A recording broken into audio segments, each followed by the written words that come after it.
बातमी समोर येते। मराठी माणूस आणि अमराठी माणूस सुद्धा ठाकरेंसोबत नाही अशी टीका मुख्यमंत्री फडणवीसांनी केली आहे। ठाकरे बंधूंकडून मराठी विरुद्ध अमराठी निवडणूक करण्याचा हा प्रयत्न होतोय।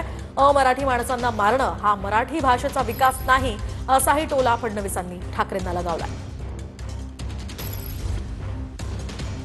80,000 मराठी माणसांना बीडीडी चाळीत हक्काचं घर देऊन दाखवलं। जो मराठी माणूस कदाचित वसई विरारच्याही पलीकडे राहायला गेला असता त्याला त्याच ठिकाणी घर देण्याचं जे कार्य आम्ही केलं आहे हे मराठी माणसाकरता कार्य आहे। मराठी माणूसही यांच्यासोबत नाही आणि अमराठी पण यांच्यासोबत नाही।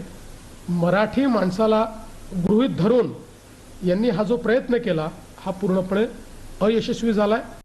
त्यांनी खूप प्रयत्न केला मराठी विरुद्ध अमराठी अशी निवडणूक करण्याचा। मराठी आमची भाषा आहे, त्या भाषेचा आम्हाला अभिमान आहे। त्या भाषेचं त्या ठिकाणी विकास झाला पाहिजे, कल्याण झाला पाहिजे। मराठी माणूस हा महाराष्ट्रामध्ये सुरक्षित असला पाहिजे, त्याचा विकास झाला पाहिजे, याबद्दल कुठलं दुमत असू शकत नाही। मुंबईतनं मराठी माणसाला 25 वर्षात पलायन करावं लागावं आणि तुम्ही नुसते त्या ठिकाणी वल्गना कराव्या हा मराठी माणसाचा विकास नाही आहे। किंवा कुठल्या तरी एखाद्या परप्रांतीय किंवा उत्तर भारतीय ऑटो ड्रायव्हरला 2 झापडा मारणे हा काही मराठी माणसाचा विकास नाही आहे।